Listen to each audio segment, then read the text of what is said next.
दोस्तों, अपनी जिंदगी बदलने की कोशिश लगभग सभी करते हैं, लेकिन जो दूसरों की जिंदगी में बदलाव लाने के लिए कार्य करते हैं वो शख्सियत अपने आप में बेहद खास होते हैं। ऐसी ही एक शख्सियत है आदरणीय श्री भूपेंद्र सिंह राठौर, जो एक अंतर्राष्ट्रीय मोटिवेशनल स्पीकर, बिजनेस कोच और बेस्ट सेलिंग ऑथर हैं।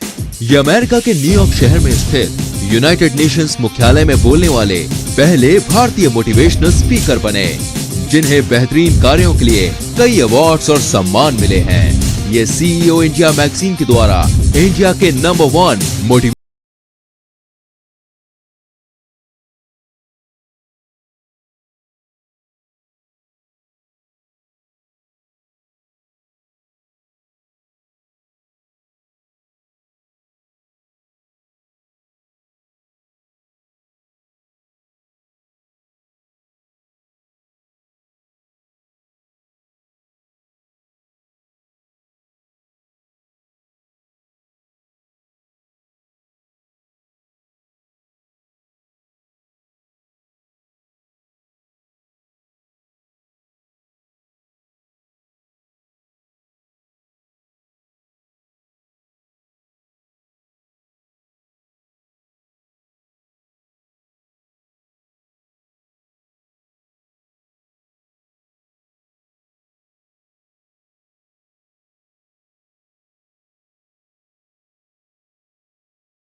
साकार करें।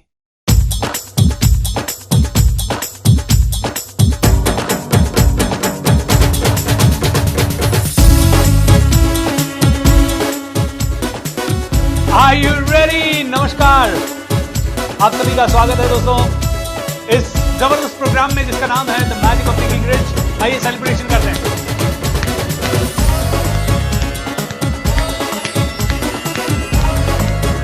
Wonderful. Keep rocking. Wonderful, everyone. Thank you so much for joining. Shake your body. Yes. All right. आज बहुत ही प्यारा दिन है, बहुत ही सुनहरा दिन है।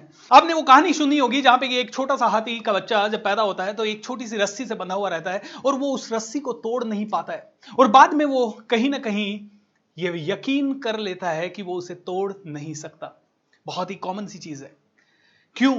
बाद में वो बड़ा होने के बाद भी उसी रस्सी से बंधा होता है और उसे तोड़ नहीं पाता है, और उसके पीछे रीजन ये है क्योंकि उसके माइंड में प्रोग्रामिंग हो चुकी है, उसके विचार उसे अलाउ नहीं कर रहे हैं उसे तोड़ने के लिए।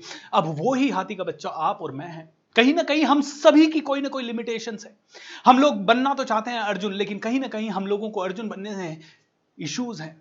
कहीं ना कहीं हम करोड़ों रुपया कमाना चाहते हैं, लेकिन हमारे थॉट्स हमें अलाउ नहीं करते, क्योंकि हम सभी के चारों तरफ एक इनविजिबल पिंजरा है दोस्तों। एक पिंजरा है जिससे जाके हम टकरा जाते हैं। जैसे इमेजिन कीजिए एक पक्षी जो कि खुले आकाश में उड़ सकता है, कहीं पे भी जा सकता है, उसे एक पिंजरे में डाल दिया जाए। अब वो उड़ने की कोशिश करेगा, पिंजरे से टकरा जाएगा, वापस नीचे गिर जाएगा, वो धीरे धीरे उड़ने की कोशिश करना छोड़ देगा।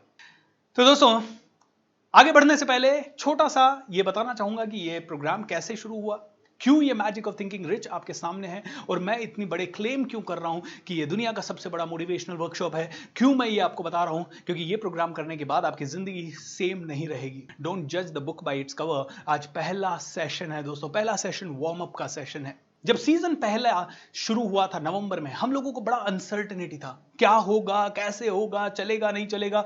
28 दिनों का हमने ऐसे ही फ्री ऑफ कॉस्ट करने का निश्चय ले लिया। और क्यों कर लिया, उसके पीछे का थोड़ा सा बैकग्राउंड बताता हूं आपको, क्योंकि आप में से कई लोग पहली बार इसे अटेंड कर रहे हैं, कई बार लोग पहली बार इस प्रोग्राम में आए हैं।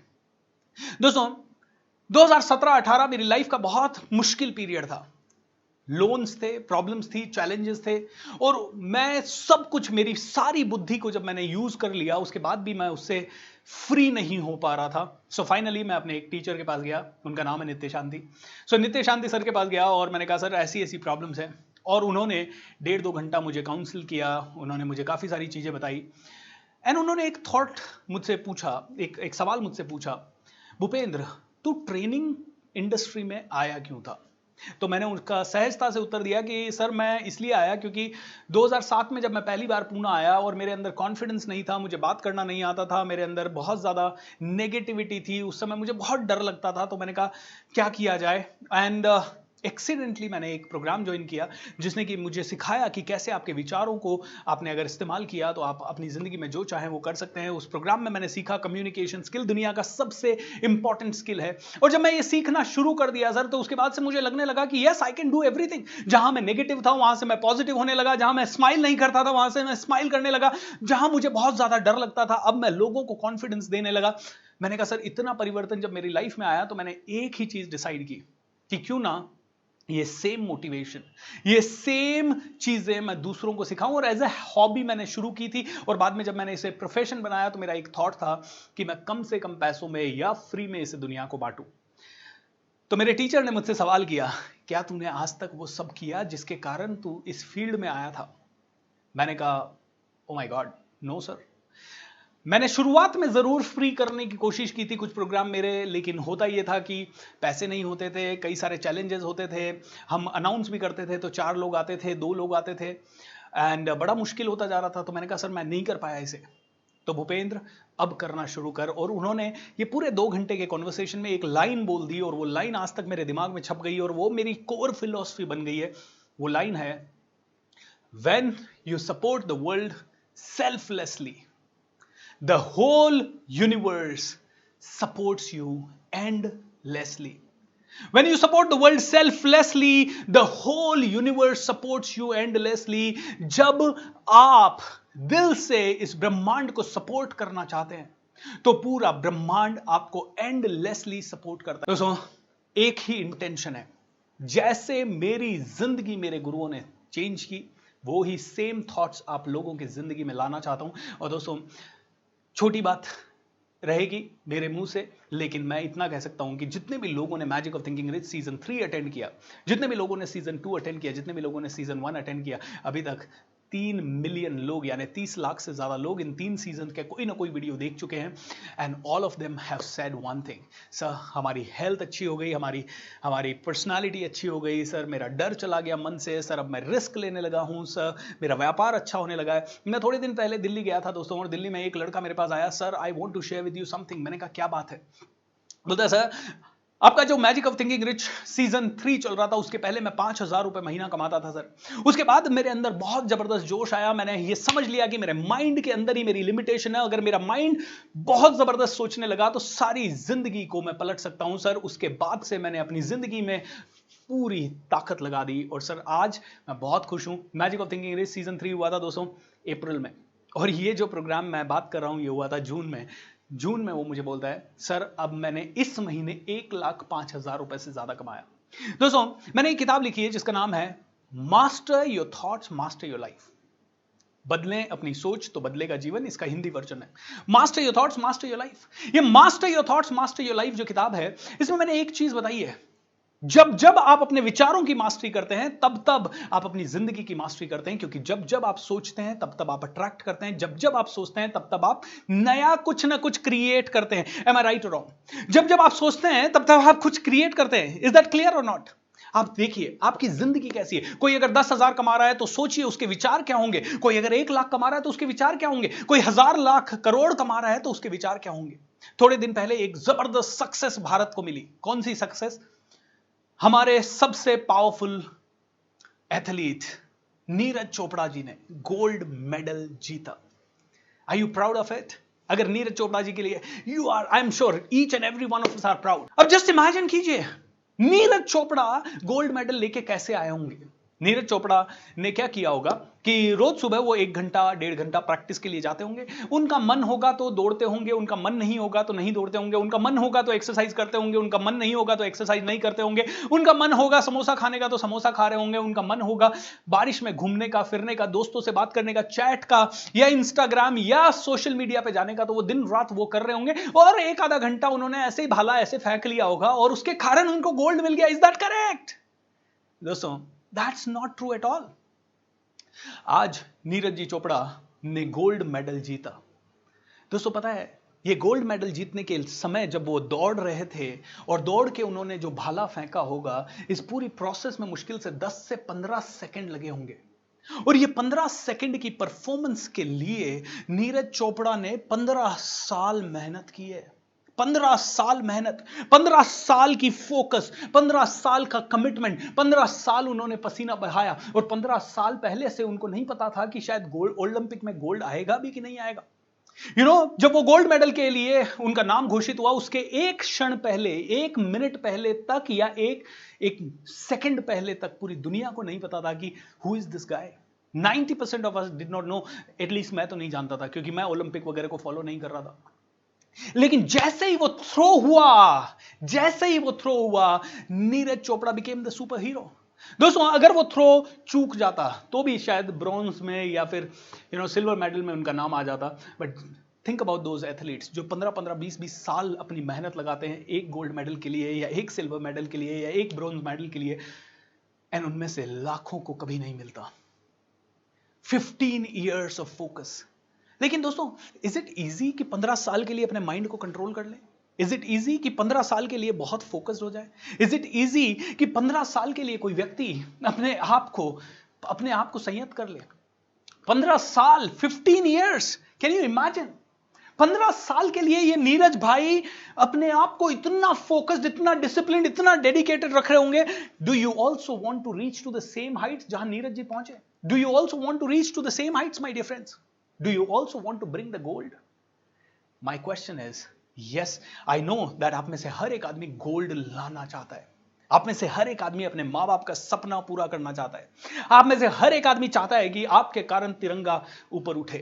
आप में से हर एक आदमी चाहता है कि यस, एक दिन हम लोग भी विश्व पटल पे हों। इज दैट करेक्ट और नॉट? लेकिन दोस्तों, क्या उतनी मेहनत हम कर रहे हैं? क्या हम अपने विचारों को कंट्रोल कर पा रहे हैं? मैं बताता हूं एक नॉर्मल आदमी का लाइफ। नॉर्मल आदमी उठता है 7, 7:30 बजे। उठते ही उसको चाय कॉफी चाहिए। उसके बाद वो थोड़ी सी देर ब्रश करता है, बिना मन के तैयार होता है। बिना मन के तैयार होके वो ऑफिस जाता है।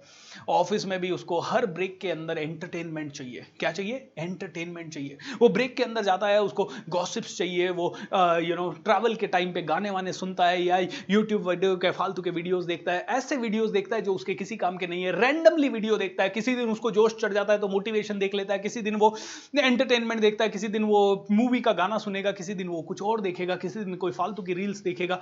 ऐसे करते करते उसका दिन चला जाता है। कभी कब दोपहर हो जाती है, कब शाम हो जाती है, कब रात हो जाती है, उसे पता ही नहीं होता।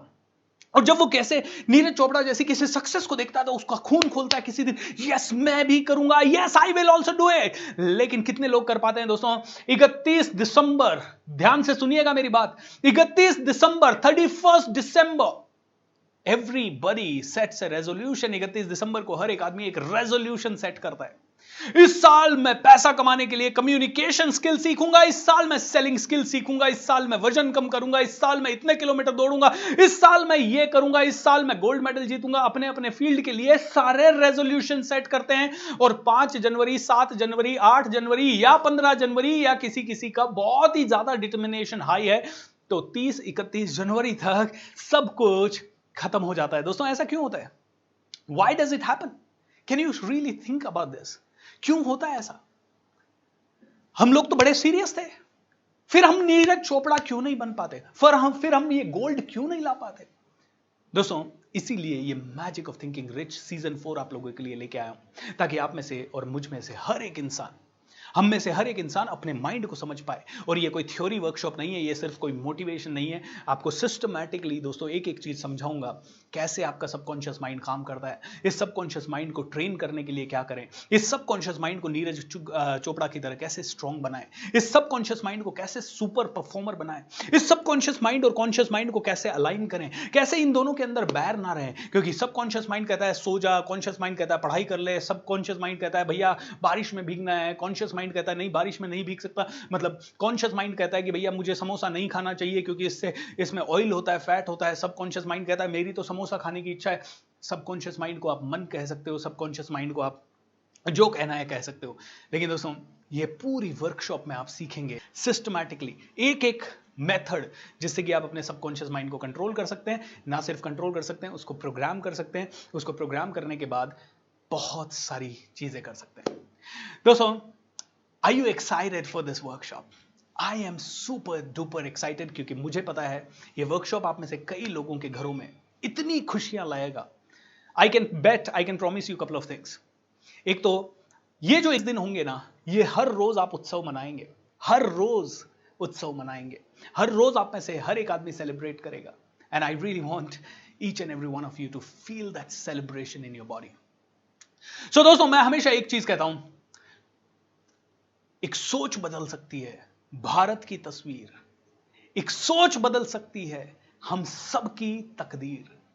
एक सोच बदल सकती है भारत की तस्वीर। कितने लोग इस चीज से सहमत हैं? दोस्तों, एक सोच थी वो राइट ब्रदर्स की कि भैया उड़ना है, और उन्होंने उड़ के सिखाया। एक सोच थी जहां पे ये इंसान ने कहा था हमारा देश चांद पे जाएगा, और चांद पे जाके आया। एक सोच थी जहां हमारा देश मंगल ग्रह पे जाना चाहता था, और मंगल ग्रह पे जाके आया। एक सोच थी उस इंसान की कि मुझे एवरेस्ट पे जाना है, और वो एवरेस्ट पे जाए। दोस्तों, एक छोटी सी कहानी सुनाता हूं। यह कहानी है उस समय की जब पार्लियामेंट में आग लग गई थी। और पार्लियामेंट में जब आग लग गई तो बहुत सारे लोग आग बुझाने लगे। इस आग के लगने का तमाशा एक चिड़िया और कौवा भी देख रहे थे। चिड़िया और कौवा जब आग का तमाशा देख रहे थे तो थोड़ी देर बाद तक तो चिड़िया ने देखा, उसके बाद चिड़िया उड़ी, उसने चोंच में पानी भरा और पार्लियामेंट में जाके पानी डाल के आई। और जब वो पार्लियामेंट में पानी डाल के आई तो कौवा उस पर हंसा। ए नन्ही सी चिड़िया, ए नादान चिड़िया, सुन तो सही मेरी बात। तुझे क्या लगता है इतनी भयंकर आग लगी हुई है और तेरे चोंच में थोड़ा थोड़ा पानी लेके जाने से क्या ये आग बुझ जाएगी? चिड़िया चिड़िया ने पलट के कुछ नहीं कहा। वो जाके पानी डालती रही, चोंच में पानी भरती रही, डालती रही, चांच में पानी भरती रही, डालती रही। थोड़ी देर बाद कौवा फिर से हंसा, रे तू क्या कर रही है पगली, तेरे से ये आग नहीं बुझ सकती। चिड़िया ने पलट के जवाब दिया, और ध्यान से सुनिएगा चिड़िया का जवाब क्या था। चिड़िया ने पलट के जवाब दिया, जब इस आग का इतिहास लिखा जाएगा तो मेरा नाम आग बुझाने वालों में लिखा जाएगा और तेरा नाम तमाशा देखने वालों में लिखा जाएगा। दोस्तों, ये एक छोटी सी चीज है।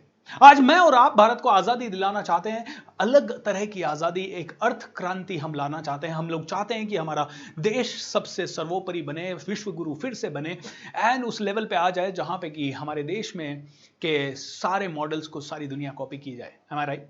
लेकिन दोस्तों, उसकी शुरुआत करनी पड़ेगी आपको और मुझको, और ये छोटी छोटी चीजें हमें लानी पड़ेगी अपनी जिंदगी के अंदर। ये चिड़िया वाली सोच हमें लानी पड़ेगी। इसका मतलब क्या है? आप में से कोई डॉक्टर होगा, कोई इंजीनियर होगा, कोई शिक्षक होगा, कोई मेरी तरह मोटिवेशनल स्पीकर होगा, कोई आप में से वीडियो बना रहा होगा, कोई आप में से आईटी के सॉफ्टवेयर बना रहा होगा, कोई आप में से और कुछ नहीं तो छोटा मोटा कोई काम कर रहा होगा, कोई आप में से कुछ बेच रहा होगा, किसी की दुकान होगी। अपना अपना काम इतनी शिद्दत से करो कि मजा आ जाए। ये छोटी सी सोच भारत को बदलेगी। दोस्तों, अब देखिए, इतने सारे लोग व्यापार करते हैं, कितने सारे लोग व्यापार भी करते हैं और व्यापार करने के साथ साथ जॉब भी करते हैं। हजारों लोग जॉब कर रहे हैं। अब लुक एट दिस, आप में से कई लोग जॉब वाले होंगे। मैं आपसे पूछना चाहता हूं, मंडे मॉर्निंग को ज्यादा एक्साइटमेंट रहता है या सैटरडे या फ्राइडे इवनिंग को ज्यादा एक्साइटमेंट रहता है? सिंपल सा सवाल है। मंडे मॉर्निंग को ज्यादा एक्साइटमेंट होता है या सैटरडे या फ्राइडे को ज्यादा एक्साइटमेंट होता है? और आंसर पता है, मैंने आज से पहले जितने भी लोगों से मिला है उन सभी लोगों का आंसर एक ही रहता है, sir Friday evening, Saturday evening. Friday को ज्यादा एक्साइटमेंट रहता है या सैटरडे इवनिंग को ज्यादा एक्साइटमेंट रहता है? ऐसा क्यों दोस्तों? Can you imagine? हम फ्राइडे को ज्यादा एक्साइटमेंट रखते हैं क्योंकि प्रॉब्लम यह है, मंडे को जब उठते हैं और अपनी कंपनी की तरफ जाते हैं तो ऐसा लगता है, ओ माय गॉड, आज फिर जाना पड़ेगा, क्या चल रहा है यार, I don't like this job. Just imagine कीजिए दोस्तों, वो जॉब जिससे आपके घर पे कपड़े आ रहे हैं, वो जॉब जिससे आपकी टेबल पे खाना आ रहा है, वो जॉब जिससे आपके बच्चों की स्कूल हो रही है, वो जॉब जिसके कारण आप सर उठा के घूम पा रहे हो, वो जॉब जिसके कारण आप अपनी गाड़ी में पेट्रोल डलवा पा रहे हो, वो जॉब जिसके कारण आपके घर की बिजली चल रही है और पानी चल रहा है। And Monday morning 90% of you hate it. ये पहला थॉट प्रोसेस हमें चेंज करना होगा। This is the first thing which we need to change. And हम में से हर एक आदमी जाता है मंदिर में, अंदर जाता है, हम मत्था टेकते हैं, मस्जिद के अंदर जाते हैं, हम लोग नमाज पढ़ते होंगे, हम लोग गिरजाघर में जाते होंगे, हम लोग वहां पे अटेंड करते होंगे, गुरुद्वारे में जाके मत्था टेकते होंगे, आप सभी जगह जाते हो। लेकिन दोस्तों आज के बाद मैं पहला और सबसे इंपॉर्टेंट टेंपल जो आप लोगों को बताना चाह रहा हूं वो है आपका वर्क। आपका काम ही सबसे बड़ी पूजा। इज दैट करेक्ट और नॉट? लेकिन दोस्तों प्रॉब्लम यह है कि उस काम को तो हम शिद्दत से नहीं करते। ये नीरज चोपड़ा, किसी ने नहीं देखा कि वो कितनी बार मंदिर गया होगा, किसी ने नहीं देखा नीरज चोपड़ा को कि वो कितनी बार कहां उसने जाके क्या किया। लेकिन yes, one thing was guaranteed, हर रोज उसने अपने काम को शिद्दत से किया। इज दैट करेक्ट और नॉट दोस्तों? सफलता का सिंपल सा चीज है, यहां पे चेंज करना है, यहां पे चेंज करना है, यहां पे चेंज हो गया तो सब कुछ बदलने वाला है दोस्तों, सब कुछ बदलने वाला है माय डियर फ्रेंड। ये कहते हैं fact of life, 1% people have 99% wealth. 1% लोगों के पास 99% पैसा है दोस्तों, और 99% लोगों के पास सिर्फ 1% पैसा है। इसका रीजन क्या है, इसको समझना पड़ेगा। 99% लोगों के पास 99% लोगों के पास सिर्फ 1% पैसा है, 1%। 99% लोगों के पास सिर्फ 1%। एंड हमारे बेचारे 1% लोग, सॉरी बेचारे नहीं, वो 1% लोग तो पावरफुल है, ये बेचारे 99% लोग वेल्दी बनना चाहते हैं, रिच बनना चाहते हैं, फेमस बनना चाहते हैं, लेकिन इनके पास सिर्फ 1% है। ये दिन रात भाग रहे हैं, हार्डवर्क कौन नहीं कर रहा है? Everybody is working hard as per them. हर आदमी दिन रात हार्डवर्क कर रहा है, लेकिन ये 1% लोगों के पास 99% पैसा है। और ये आपको और मुझे समझना पड़ेगा, why is that so much of change. इन 99% लोगों के अंदर ऐसा क्या नहीं है जो इन 1% लोगों के अंदर है? दोस्तों इसी को मैं कहता हूं मैजिक ऑफ थिंकिंग रिच। अगले 20 दिनों में सिस्टमैटिक तरीके से ये समझना पड़ेगा, ये 1% लोग कैसे सोचते हैं, ये 1% लोगों की सोचने की आदत क्या है, इनके विचार कैसे हैं, इनके बिलीफ कैसे हैं, इनके अंदर अगर नेगेटिव बिलीफ आ जाता है तो उसको ये तोड़ते कैसे, इनके अगर अंदर कुछ भी नेगेटिव आ गया तो करते क्या हैं ये लोग। This is what we will have to think. दोस्तों मैं आज के सेशन में भी आपको कुछ ना कुछ चीजें बताऊंगा जो कि हम सभी को सीखनी है। हमें ये सवाल आज तो पहला तो पूछना है, व्हाई इज दैट सो? ये है क्यों ऐसा? बिकॉज 99% पीपल वापस से ध्यान रखिएगा, ये इसलिए है क्योंकि 99% लोगों का माइंड बहुत वीक है। इसका मतलब है they don't have the control over their thought process. इन 99% लोगों का कंट्रोल ही नहीं है अपने थॉट के ऊपर। इनको बोला जाए, एक व्यक्ति को थोड़े दिन पहले मैं मिला, ट्रेन के अंदर मैं जा रहा था और वो कुछ बेचने के लिए आया, तो मुझे पढ़ता हुआ देख के रुक गया। ट्रेन खाली थी उस दिन, रुक गया तो बोलता है, सर आप क्या पढ़ रहे हो? मैंने कहा यार मैं कुछ पढ़ रहा हूं, तो किताब दिखाई उसको। आई वॉज रीडिंग राम कथा, ओके, ये नरेंद्र कोहली जी की रचना है। तो ही वाज सेइंग, सर आप इतना क्यों पढ़ते हो, आपका कोई एग्जाम है? मैंने कहा नहीं एग्जाम नहीं है यार, इस माइंड को खाना देने के लिए पढ़ता हूं। पेट को खाना देते हैं दिन में 3 बार, इस माइंड को कितनी बार खाना देना है? इस पेट को खाना देने की जिम्मेदारी तुम्हारी है, इस माइंड को खाने देने की जिम्मेदारी किसकी है? मैंने कहा इस पेट को खाना देने के लिए तुम सुबह ब्रेकफास्ट के लिए, दोपहर में लंच के लिए, शाम को डिनर के लिए, बीच में 2-3-4 बार चाय पीने का ब्रेक लेते हो। 24 घंटे में से तुम 17 घंटे जागते हो, 17 घंटे में से भी करीब 1.5 से 2 घंटा तुम इस पेट को फीड करने की जिम्मेदारी लेते हो। चाहे तुम कितने भी बिजी हो, चाहे तुम्हारे आसपास पूरा भूचाल क्यों ना आया हुआ हो, तुम्हारे घर में किसी की डेथ भी हो गई हो, तो भी तुम इस पेट को खाना देने की जिम्मेदारी रखते हो। इस माइंड को खाना देने की जिम्मेदारी किसकी है? वो लड़का शॉक्ड हो गया, वो लड़का मेरे को देखने लगा, सर बोला माइंड को खाना मतलब ये क्या? मैंने कहा देख दोस्त, सीखेगा नहीं तो जीतेगा कैसे? और वो लड़का बड़ा यंग था, करीब 27-28 साल का था। बोला सर हाँ बात तो समझ में आ रही है सर, सीखूंगा नहीं तो आगे कैसे बढ़ूंगा? तो मैंने कहा सीखना शुरू कर। सर हमारा जो काम है ना, ये बाल्टी उठा के घूमते हुए, ये सर हमारा सारा प्रॉब्लम हो जाता है। दिन भर हम लोग इस ट्रेन में 50 चक्कर करते हैं सर, 8-10 घंटे की हमारी ड्यूटी रहती है। शाम को इतने थक जाते हैं सर कि जैसे ही सर रखते हैं नींद आने लग जाती है सर, उसके बाद हिम्मत नहीं होती सर, हिम्मत नहीं होती।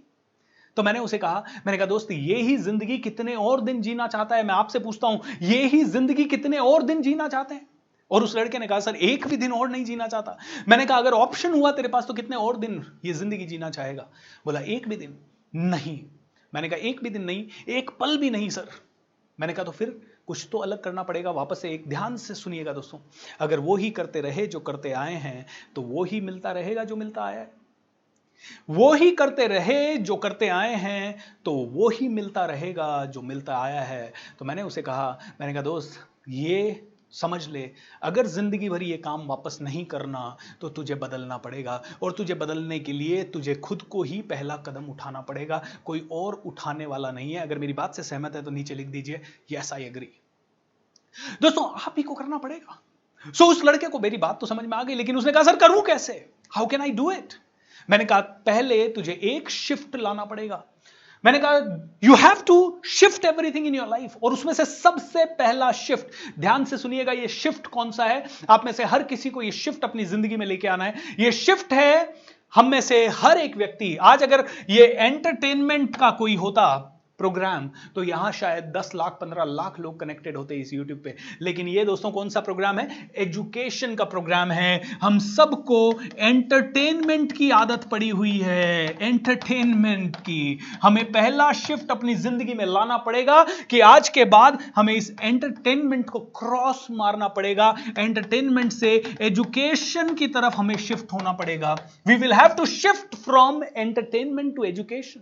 मैंने इस लड़के को कहा, मैंने कहा तू फ्री टाइम में क्या देखता है? बोला यूट्यूब वगैरह देख लेता हूं। मैंने कहा शिफ्ट होना पड़ेगा एंटरटेनमेंट से एजुकेशन की तरफ। दोस्तों एक इंसान ऑफिस जाता है, लंच के टाइम पे उसे क्या चाहिए? एंटरटेनमेंट। ब्रेक के टाइम पे क्या चाहिए? एंटरटेनमेंट। कभी गॉसिप करके एंटरटेनमेंट, कभी टीवी एंटरटेनमेंट, कभी रेडियो एंटरटेनमेंट, कभी गाना एंटरटेनमेंट। सभी के कान में कुछ ना कुछ लगा रहता है। आजकल इंस्टाग्राम, फेसबुक, सभी चीजें 99% लोग या 90% लोग एंटरटेनमेंट के लिए इस्तेमाल कर रहे हैं। ये जो 1% लोग होते हैं ना, इनका माइंड स्ट्रांग माइंड होता है। ये वीक माइंड वालों को दुनिया खींच लेती है। ये एंटरटेनमेंट के जो वीडियो बनाने वाले होते हैं ना, ये बड़े क्रिएटिव होते हैं। ये जानते हैं कि इंसान का माइंड क्या चाहता है, और ये वैसा ही वीडियो बनाते हैं दोस्तों। ये वैसा ही वीडियो बनाते हैं ताकि आप एक वीडियो देखें, उसके बाद दूसरा देखें, उसके बाद तीसरा देखें, उसके बाद चौथा देखें, उसके बाद पांचवा देखें। आपका टाइम गया, उनका पैसा बढ़ा। आपका टाइम गया, उनका पैसा बढ़ा। आपका टाइम जितना जाएगा शाहरुख खान उतना ग्रो करेगा। आपका टाइम जितना जाएगा सलमान खान उतना ग्रो करेगा। आपका टाइम जितना जाएगा उतना ही कोई भी गायक कलाकार ग्रो करेगा। एम आई राइट और रॉन्ग दोस्तों? एजुकेशन कमी है, एजुकेशनल जगह पे भीड़ नहीं लगती है।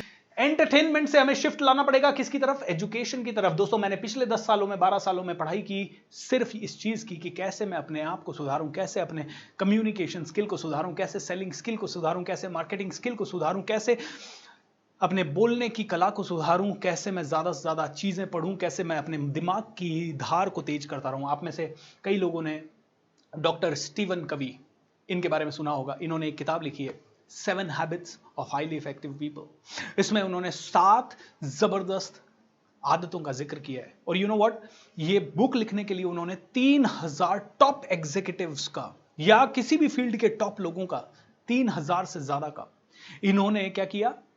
इंटरव्यू लिया। और इस इंटरव्यू के बाद इन लोगों को होने के बाद इन्होंने ये 7 हैबिट्स चुनी। उनमें से सबसे इंपॉर्टेंट हैबिट्स, 7वीं हैबिट है जो मुझे लगती है, वो है शार्पन योर सॉ, यानी अपनी कुल्हाड़ी को धार लगाते रहें। और ये एक बहुत ही इंपॉर्टेंट कहानी के द्वारा इसको बताया जा सकता है कि एक लकड़हारा था, वो जंगल में गया, पेड़ काटने के लिए गया, तो उसके मालिक ने कहा एक पेड़ काटेगा 50 रुपए मिलेगा। पहले दिन वो तैयार वैयार होके गया, पहले दिन उसने 50 पेड़ गिरा दिए। 50 पेड़ गिरा दिए, 50 रुपए के हिसाब से उसको 2500 रुपए मिल गए। He was so excited, wow so nice. अगले दिन वो और ज्यादा तैयार होके गया, उसने कहा 60 पेड़ काट के आऊंगा, लेकिन अगले दिन सिर्फ 40 पेड़ ही कटे, तीसरे दिन सिर्फ 30 पेड़ ही कटे। वो समझ नहीं रहा था, वो रोज हार्ड वर्क ज्यादा कर रहा था लेकिन पेड़ कम कट रहे थे। तो चौथे दिन मालिक के पास गया और मालिक से उसने देखा, मालिक से शेयर किया, मालिक ऐसा ऐसा हो रहा है। मालिक ने कहा बेटा कुल्हाड़ी की धार कब तेज की थी? दोस्तों मैं आपसे पूछना चाहूंगा, क्या कहीं भाग रहे हो या कहीं अपनी कुल्हाड़ी को तेज करने के लिए समय निकाल रहे हो? Are you learning? दोस्तों ये 1% लोग जो है ना, ये सीखते रहते हैं, लेकिन ये 99% लोग एंटरटेनमेंट में फंसे रहते हैं। आज के बाद ये शिफ्ट लाना है आपको, एंटरटेनमेंट को बंद करना है, एजुकेशन की तरफ आना है, अपने माइंड को ध्यान रखना है। अपने पेट को दिन में 3 बार खाना देते हो, अपने माइंड को खाना देना शुरू करना है। 99% लोग है ना, They don't understand the small things that to change the fruits, they need to work on the roots. ये 99% लोगों को एक छोटी सी चीज समझनी होगी दोस्तों। ये चीज है कि मान लीजिए आपको अपनी जिंदगी में एक पेड़ मान लीजिए और इस पे कुछ फ्रूट्स मान लीजिए, ये गोल गोल कुछ फ्रूट्स हैं, ऑलराइट। मुझे ये बताइए, ये फ्रूट्स की क्वालिटी चेंज करनी है मुझे। I want to change the fruits. क्या करना होगा मुझे फ्रूट्स पे स्प्रे लगाना होगा, मुझे फ्रूट्स पे दवाई डालनी होगी, मुझे फ्रूट्स को संभाल के रखना होगा, मुझे फ्रूट पे कोई कपड़ा लपेटना होगा, मुझे फ्रूट को पानी देना होगा। What will I have to do? Tell me that fast. क्या करना होगा मुझे?